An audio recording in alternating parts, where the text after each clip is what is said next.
Hi, my loves. Welcome back to the Up and About podcast, where we talk about mindset, wellness, and self-love for ambitious women. Man, I have been craving to get back on the mic for a while. It's been a couple of months. How are you? I hope you're doing amazing. It's 2025 and the time is just flying. It really never ceases to amaze me. I believe the last time I talked to you guys, I actually got my dream job, and that was in the summer of 2024. Since then, there have been so many insane life changes, and I really wanted to talk about that today. Embracing change, navigating that uncertain landscape, embracing the fear, embracing really all the big feelings that come with getting older, things changing, people moving away, people passing, huge life transitions, and embracing all of it to learn more about yourself, understand yourself better, and use that as fuel to continue to become your best self and build your dream life. Especially entering a new year, there's just so much high vibrational energy, very excited energy for that life and the year that you envision for yourself. And I really just wanted to hop on that vibe, hop on that excitement and hope, and really just feel grounded and feel present in that energy. And really the only guaranteed thing is that things will continue to change. So let's talk about that. Let's talk about embracing change, silencing your inner critic, growing older, and really taking those actionable steps to build and design the life of your dreams this year. 2025 is just a great number, don't you think? Change really forces us to get out of our comfort zones and really grow into the women we're meant to be. In 2024, I actually had 5 people that I knew in my community pass, including my grandma. I believe I talked about this a little bit in my birthday episode from last year. Experiencing the aftermath, the emotions, the grief, the way my family dynamic changed, the overwhelming emotion, the realization of the passage of time and getting older, and accepting that people will pass, accepting that becoming 30 and turning 30 is around the corner, accepting our mortality, and that we're only really given a certain amount of time to be on this earth and given this life, is something I've always known, but it's not something that I really truly felt the impact of until I did lose her. I learned so much about my values and how I wanted to truly live fully every single day and live out those values, consistently being generous, consistently devoting my life to a cause that's bigger than me, finding God, trusting God, and really exploring my spirituality and faith was actually a brand new experience for me in a way that I've never understood before. Experiencing grief and losing somebody you love is one of the biggest and most jarring experiences you'll probably have. It looks and feels different to anyone and everyone. 2024 was a really odd year, and also a year of just back-to-back big changes. Experiencing back-to-back grief like that was just extremely overwhelming, and it taught me a lot, truly, about living a full life, not taking every single day for granted. And it really made me ask myself, who is the woman that I want to be here in this lifetime while I have this opportunity here on this beautiful planet that we call Earth? Losing people that I loved, and also coming to accept that we only have a given amount of time here, really lit this insane sense of urgency. And although it gave me a lot of perspective in so many amazing ways, I'm sure a lot of you can relate to this too, but it did spark a lot of fears about getting older, fears on failure, fears on self-doubt, and the overwhelming anxiety all of that brings, because there are just so many opportunities and paths to where you want to go and who you want to be. And I find that being in our mid-20s to late 20s is an exceptionally interesting time in your life, because every single person in this age range is doing something completely different. There are people moving back home, there are people moving to different countries, people moving in with their partners, people going back to school to get their masters, people starting businesses, people working in corporate. There's just so many different life paths, which I find so fascinating and interesting to be in this age range. And especially as a woman, like, your body changes a lot. You change a lot. I'm sure a lot of you've had those experiences of looking in the mirror and being like, whoa, I do not look 16. This is not my skin. This is not how I am. And there are really weird experiences and situations that you do run into as you get older that you haven't really noticed that have been there before. First of all, I want to normalize that, and those feelings are valid. Getting older and that uncertainty around getting older and having those fears about the future and how life will be, where life should go, who you should be, it's all valid. I've been having a lot of conversations with my girlfriends about this, about being a certain age and having these insane expectations about where we were, quote unquote, supposed to be at this time of our lives. When you're a kid, everything seems so simple. 28 seems so old. Marriage seems like, oh, it'll be easy. You get engaged at 24, you get married at 25, you have kids by your 30, and then you become an adult and you realize that life doesn't always work that way. Life transitions are crazy and unpredictable, and there's a lot of uncertainty. And so I want to validate these thoughts, and navigating those really, really big changes in your body, in your mindset, in your plan. Things change. The plan can change. Pivoting is okay. And starting over, the time will pass anyway. Whether you start over or not, I think it would be a great gift to yourself, to give yourself the opportunity and the chance to really lean into trying something new, even though it could be scary. I think a lot of us resist change because of the fear of failure, because of those expectations that we've had of ourselves when we were 12 years old, 16 years old.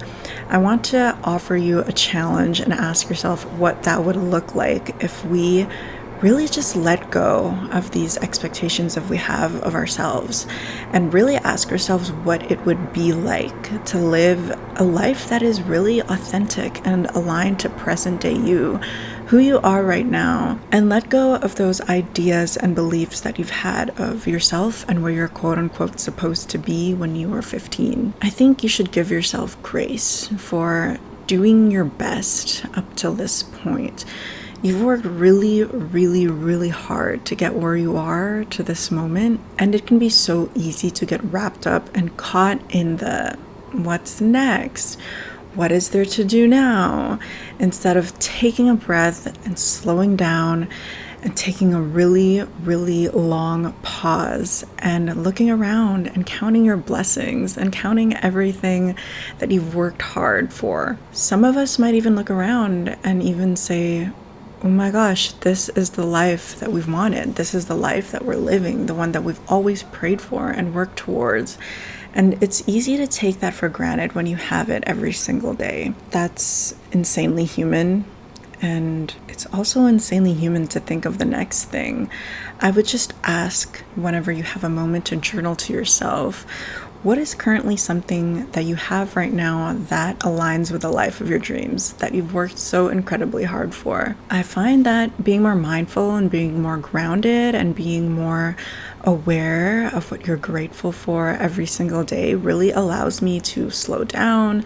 It allows me to really soak in everything that has happened and gives myself more grace to just get older and take my time. I really hate the feeling of rushing as well, like rushing myself and putting that extra unnecessary pressure on myself to perform or meet my own expectations, and pushing myself over my limit and not listening to my body and being just out of alignment with my feelings and feeling exhausted even though you know that you need to rest. I believe being able to rest and being more grounded and being more aware of that allows you to embrace the big changes ahead. It allows you to be ready and approach big life transitions with a more steady focus, and as well leaves you more time to prepare, to plan, to reflect, And to be able to be calm when it comes to changing and pivoting and starting over, starting something new, it allows you to get out of your mind where you can have easily navigating back to back spiraling thoughts, and it allows you to just step deep into your body and breathe. It makes sense that you feel a lot of pressure from society to be at a certain status or level or whatever external expectation it is for, the age that you are. That's completely normal. What we want to try to do is become aware that these thoughts and these emotions exist, but let them go. You don't have to make the fear and the pressure really mean anything. You can allow the thought to come and you can allow the thought to go and just let it go. And when you're ready, you'll be back better than ever, and it will show, and you will be more settled and calm, and it will work out the way that it's meant to be. Just trust the timing of your life and trust that it's all going to play out exactly the way that it was meant to be, and you don't have to force things. The universe has your back. All of this is meant to teach you more about yourself. And even though it won't feel like it right now, just know that all of it is a gift. And I'm sure once you look back in a couple of months, even a year, maybe a couple of years, it will all make sense how everything folded and unfolded the way it's supposed to. Ask yourself how this period of change is a gift and what you've learned about yourself in the process and what these feelings are trying to tell you. What does it reveal about your needs, your goals, what's important to you, the values that you have, the way that you want to live your life and spend your time. I also find that a lot of these negative emotions, such as fear, self-doubt, shame, comparison, all of these feelings alongside procrastination, perfectionism, and these expectations that you have of yourself, at the end of the day are just feelings and thoughts, and you can allow them to come and you can allow them to go. They don't have to sit with you. You don't have to allow them to ruminate in your body. Sometimes you really just need to breathe deeply and just let it go. I like to practice Pilates in the morning as well as yoga. I also like to look up different breathwork sessions. You can look up letting go breathwork sessions, end of the day breathwork sessions, start of the day breathwork sessions. You can also look up these different meditations and affirmations to help you just get out of your head and into your body and let these feelings go. And ask yourself what your body truly needs of you right now, and how you can pay attention to your body as you go through these big, overwhelming changes and life transitions. Either at the end of the day or the start of my day, I actually love to do this 5-minute exercise where I visualize just memories that haven't even happened yet and the feelings that I would love to feel more of in my life and what that would look like. There are a lot of studies about how the brain can't tell what reality is and what reality isn't, and so doing amazing visualization exercises will actually allow you to manifest and feel those feelings and experiences that you want more of in this year. I'm really excited to channel more love, to channel more community, to become more generous and more creative in my life. These are just some examples that I love thinking of. I'm also really excited to think about one of my favorite days that I've always been looking forward to every single year, which is definitely my birthday and the birthday of my loved ones. And I always envision us coming together and celebrating together. I'm such an event planner. Like, I love planning events for my best friends, and I love just being in the spirit of celebration and even talking about this now. I'm sure if you're watching this on video, you can see me light up. I'm just so excited to really just share that love and that spirit. Those things excite me. Being in that spirit excites me, and I'm sure you also have these very specific emotions and feelings and experiences that you yourself would love to experience this year. And I know it's February, but if you've already created your vision board for this year, add those feelings that you want on there. A couple of feelings that I want to feel as well are joy, a sense of adventure, and calmness, actually. I would love to be more calm and more settled, recharged, and rested.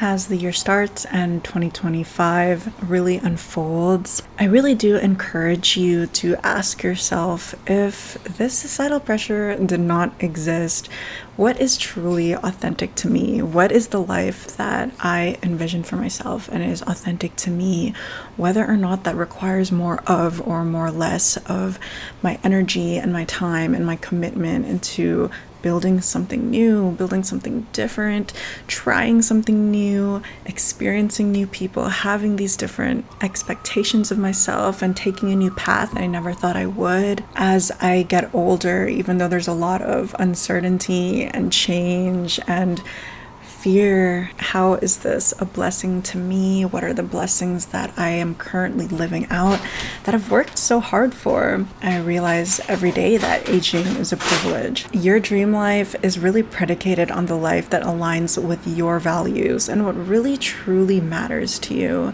What are more experiences and connections and emotions that you would want to embody more of this year? Does meeting new people align with that? Does investing more time in your current group of loved ones align with that? Is investing more in your friendships aligning with that?